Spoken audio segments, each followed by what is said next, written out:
भगवान एलक जी के चरणों में इच्छामी, छुल्लक जी के चरणों में इच्छामी। गुरुदेव, मेरा कोई प्रश्न नहीं है, बल्कि आपके माध्यम से समाज को एक मार्गदर्शन देने का मेरा भाव है। गुरुदेव, मैं भोपाल में निवास करता हूं। सामान्यतः भोपाल में या अन्यत्र बड़ी जगह जिलों में ग्रामीण क्षेत्र से कई साधर्मी भाई लोग अपनी आजीविका की तलाश में आते हैं।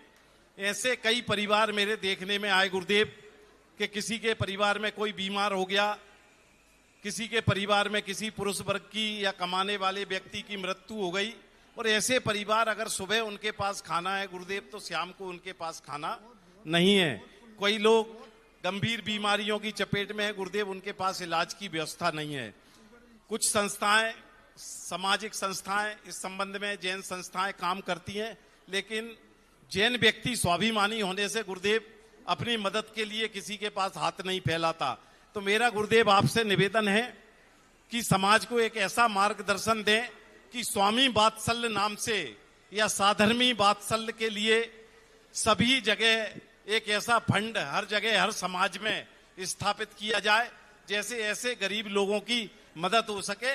और वहां जो समाज की कमेटी है गुरुदेव, वो ऐसे लोगों का चयन करे तो निश्चित रूप से गुरुदेव समाज के जो हमारे गरीब वर्ग के लोग हैं या जो स्वाभिमान की वजह से अपनी पूर्ति नहीं कर पा रहे इलाज की, उनके लिए एक उत्तम व्यवस्था हो सकेगी। गुरुदेव, मेरा ये निवेदन है आपसे। राजेश जी, इस संबंध में मैंने बहुत प्रयास किए हैं और फंड भी बनाए।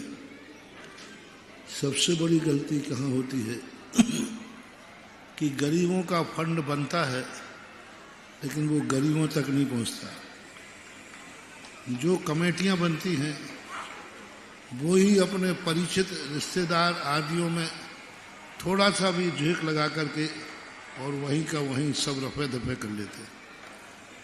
दूसरी बात है कि इतने अमीर लोग गरीब बन जाते हैं, इतने अमीर लोग गरीब बन जाते हैं जो दूसरे की भी सेवा कर सकते हैं, लेकिन स्वयं गरीबी की लाइन में खड़े हो जाते हैं। आपने देखा कि मंदिरों में पहले मंदिरों की दुकानें संपत्ति हुआ करती थी, गरीबों के लिए देते थे, लेकिन बे अमीर लोग ले लेते हैं कि मंदिर की दुकान 500 रुपये में ले लेंगे और दूसरे को 5000 रुपये में किराए पर लगा देंगे। गरीबों के लिए बनाए गए थे लेकिन गरीबों को मिल ही नहीं पाता। और इसी प्रकार की स्थिति मैंने बहुत बना के हम लोग ने, हमारे महाराज प्रमाण सागर जी ने एक बार ललितपुर वगैरह में और भी 2-4 जगह बनाए थे। पर वो लाभ तीसरा कारण बनता है कि बीमारी का कोई अंत नहीं होता। एक ऐसी बड़ी बड़ी बीमारियां आती हैं जिनमें 5-5, 10-10 लाख रुपया खर्च एक एक मरीज पर हो जाता है, और यदि इतने बड़े फंड उनमें बन जाते हैं तो वो उनके लिए उतने सक्षम नहीं हो पाते। इसका एक ही तरीका है जो मैंने सोचा है कि श्रेष्ठी तैयार किए जाए और डॉक्टरों से कहा जाए कि कोई मरीज तुम्हारे यहाँ ऐसा आए जो तुम्हारी दवाई देने में सक्षम ना हो, उसका समाचार उस सेठ के पास पहुंचाया जाए और हर व्यक्ति व्यक्तिगत नियम लेवे कि मैं साल भर में इतने हजार, इतने लाख रुपए की दवाई किसी गरीब की निःशुल्क कराएंगे।